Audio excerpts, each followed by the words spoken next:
जो है पूजे वा ददामी रतन संयुक्तम चिरम जीवावु मैं पति इति मंत्रेण कर्कांध्र पदाद्रि जस्तमे सुवासिनेभ्यो दच आताव्यम्य एवं वर्त्या कुर्यते नारी सौभाग्य काम्या सौभाग्यम पुत्र पौत्रादि लभते सुस्थिरा श्रीरम्य।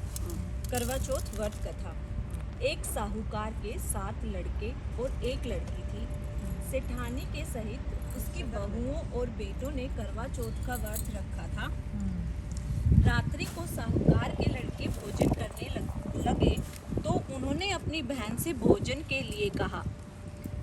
इस पर बहन ने उत्तर दिया, भाई अभी चांद नहीं निकला है, उसके निकलने पर अर्घ देकर भोजन करूंगी। बहन की बात सुनकर भाइयों ने क्या काम किया कि नगर से बाहर जाकर अग्नि जला दी और छलनी ले जाकर उसमें से प्रकाश दिखाते हुए उन्होंने बहन से कहा, बहन चांद निकल आया है, अर्घ देकर भोजन जीव लो। यह सुनकर उसने अपनी भाभीयों से कहा कि आओ तुम भी चंद्रमा को अर्घ दे लो, परंतु वे इस कांड को जानती थी। उन्होंने कहा, बहन जी अभी चांद नहीं निकला, तेरे भाई तेरे से धोखा करते हुए अग्नि का प्रकाश छलनी से दिखा रहे हैं। भाभीयों की बात सुनकर भी उसने कुछ ध्यान न दिया। वह भाइयों द्वारा दिखाए प्रकाश को अर्घ देकर भोजन कर लिया। इस प्रकार व्रत भंग करने से गणेश जी उस पर अप्रसन्न हो गए। इसके बाद उसका पति सख्त बीमार हो गया और जो कुछ घर में था उसकी बीमारी में लग गया। जब उसे अपने किए दोषों का पता लगा तो उसने पश्चाताप किया। गणेश जी की प्रार्थना करते हुए विधि विधान से पुनः चतुर्थी का व्रत करना आरंभ कर दिया और श्रद्धानुसार सबका आदर करते हुए सबसे आशीर्वाद ग्रहण करने में ही मन को लगा दिया। इस प्रकार उसके श्रद्धा भक्ति सहित कर्म को देखकर भगवान गणेश उस पर प्रसन्न हो गए और उसने पति को जीवन दान देकर उसे आरोग्य करने के पश्चात धन संपत्ति से युक्त कर दिया।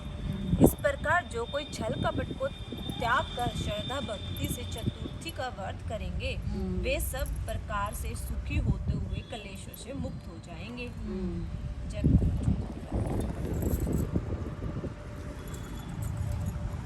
गणेश जी की कहानी। एक अंधी बुढ़िया थी, उसका एक लड़का और लड़के की बहू थी। वो बहुत ही गरीब थे।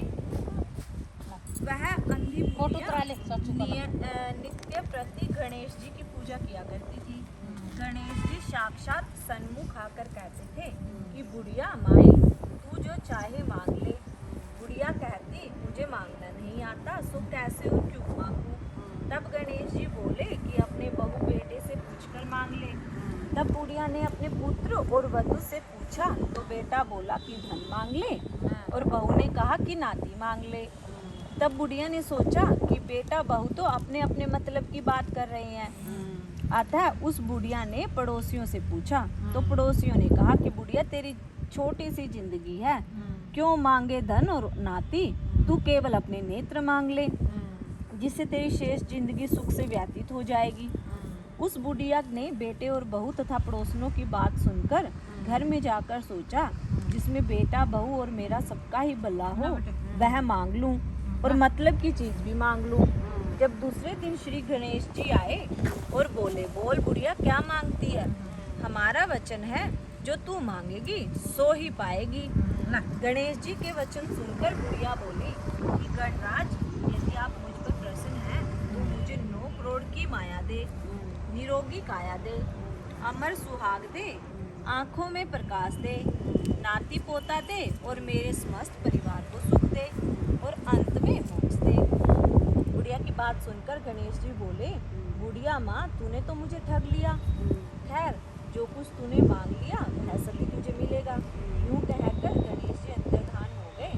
हे गणेश जी, जैसे बुढ़िया माँ को मांगे अनुसार आपने सब कुछ दिया वैसे ही सबको देना और